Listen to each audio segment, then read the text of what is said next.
સૌરાષ્ટ્રના મુખ્ય પૈકીનું એક રાજકોટનું ગોંડલ માર્કેટિંગ યાર્ડ, જ્યાં ડુંગળી અને મગફળીની મબલખ આવક થઈ છે. માર્કેટિંગ યાર્ડ ડુંગળી અને મગફળીની આવકને કારણે ઉભરાયું. અંતે આવક બંધ કરવી પડી. જ્યાં સુધી યાર્ડના સત્તાધીશો ડુંગળી અને મગફળીની જણસની આવકની અન્ય જાહેરાત ન કરે ત્યાં સુધી બંને જણસની આવક પર રોક લગાવાઈ છે.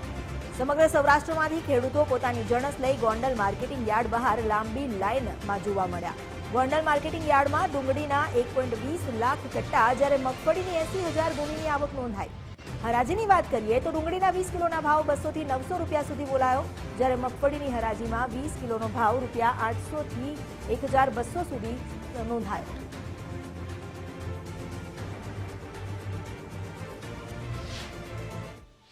ગોંડલ માર્કેટિંગ યાર્ડમાં ડુંગળીની અને મગફળીની આવક કરવામાં આવી હતી.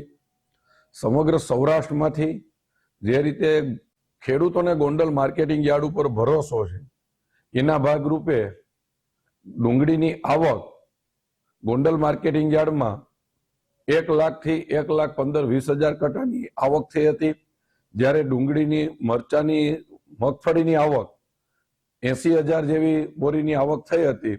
અને ડુંગળીનો ભાવ અત્યારે 200 રૂપિયાથી લઈ અને 800-900 રૂપિયા સુધી જાય છે, જ્યારે મગફળીનો ભાવ 800 રૂપિયાથી લઈ અને 1200 રૂપિયા આસપાસમાં મગફળીનો ભાવ આવે છે.